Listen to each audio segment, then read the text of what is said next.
Troisième séquence numéro 35, calcul réfléchi. Premier, il faut calculer une expression. Ça, c'est pas difficile. Donc, je vais commencer par la parenthèse. Moins 28 divisé par 7, ça fait moins 4. Parce que 7 fois 4, 28, et un moins divisé par un plus fait un moins. Donc, la parenthèse fait moins 4. Donc, le calcul, c'est moins 3, je recopie, multiplié par moins 4 au carré. Or, moins 4 au carré, ça fait moins 4 fois moins 4. Et donc, moins 4 au carré, ça fait 16. De nouveau la règle des signes, un moins multiplié par un moins fait un plus. Et donc, le calcul revient à moins 3 fois 16. Ah, la parenthèse ici n'est pas utile, mais j'ai quand même mise. Et moins 3 fois 16, ça fait moins 48. Un moins divisé par un plus fait un moins.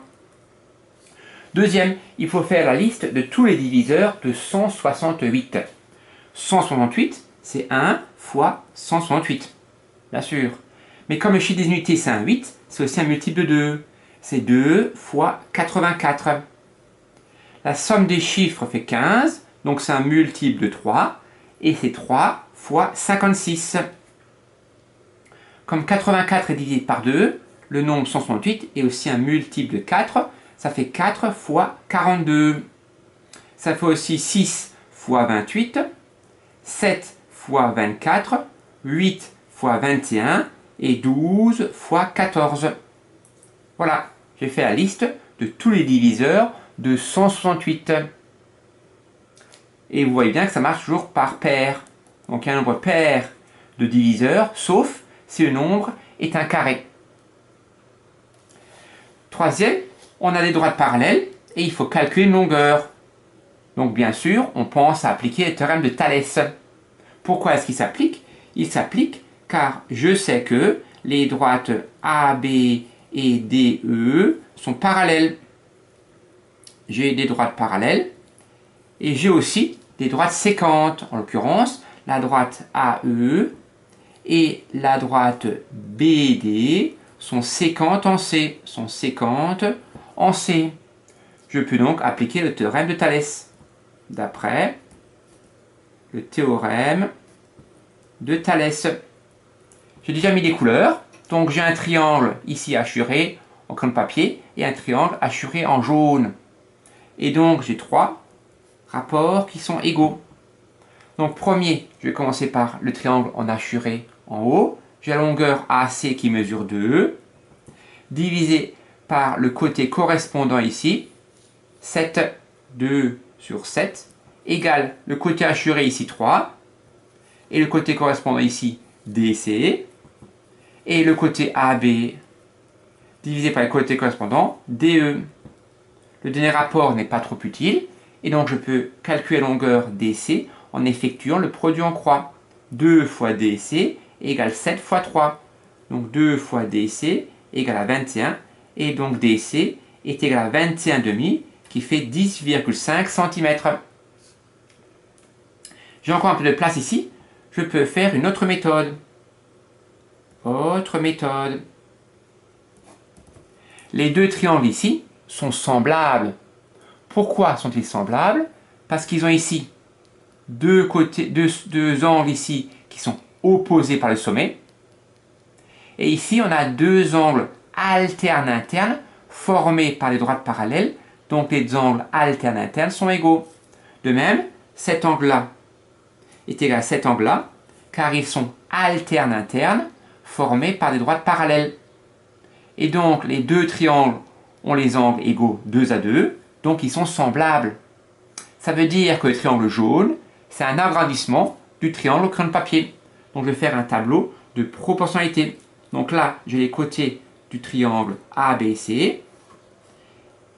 Et en bas, j'ai les côtés du triangle jaune qui est DCE. Ah, c'est pas très beau, mais c'est pas grave. Et donc, le côté 2 du triangle crayon de papier, il se transforme en côté 7. Pareil, 3 se transforme en DC et AB se transforme en DE. Comme c'est un tableau de proportionnalité, je vais chercher le coefficient pour passer de la première à la deuxième ligne. 2 fois combien fait 7? C'est 2 fois 7,5. Parce que 2 fois 7 demi, multiplié par 2 et divisé par 2, ça va bien faire rien du tout, donc ça fait 7, c'est bien juste. Et donc ici, ça veut dire que 3 fois 7 demi est égal à DSC. Donc DSC est égal à 3 fois 7 demi. 7 fois 3, 21, et donc je trouve bien 21 demi, ce qui fait 10,5 cm. Voilà, je fais une deuxième méthode, et je trouve bien sûr la même réponse, 10,5 cm. Et le dernier, calcule le volume d'une boule de rayon 6 cm. Le volume d'une boule, ça il faut savoir cette formule, le volume d'une boule est égal à 4 tiers fois pi fois le rayon à la puissance 3 au cube. Donc le volume de cette boule-là, c'est 4 tiers fois pi, et le rayon c'est 6, multiplié par 6 à la puissance 3. Or, 6 à la puissance 3, ça fait 6 fois 6 fois 6. 6 fois 6, 36, et 36 fois 6, 216. Et donc le volume de la boule, c'est 4 tiers fois pi fois 216. Bien sûr, je ne m'occupe pas de pi, et donc je calcule 216 fois 4. 216 fois 4, ça fait 864. Et donc ça fait 864 tiers de pi. Or, 864, comme la somme des chiffres est 18, c'est un multiple de 3. Donc la fraction ici, je peux la calculer. 864 divisé par 3, ça fait 288. Fini. Donc le volume de la boule est 288 pi, bien sûr, centimètres cubes. Je peux prendre la calculatrice et trouver une valeur approchée, donc le volume de la boule, en prenant le pi de la calculatrice. Je tape 288 multiplié par le pi de la calculatrice et je trouve environ 904,78 cm3. Là, j'ai arrondi à 0,01 cm3 près. Voilà.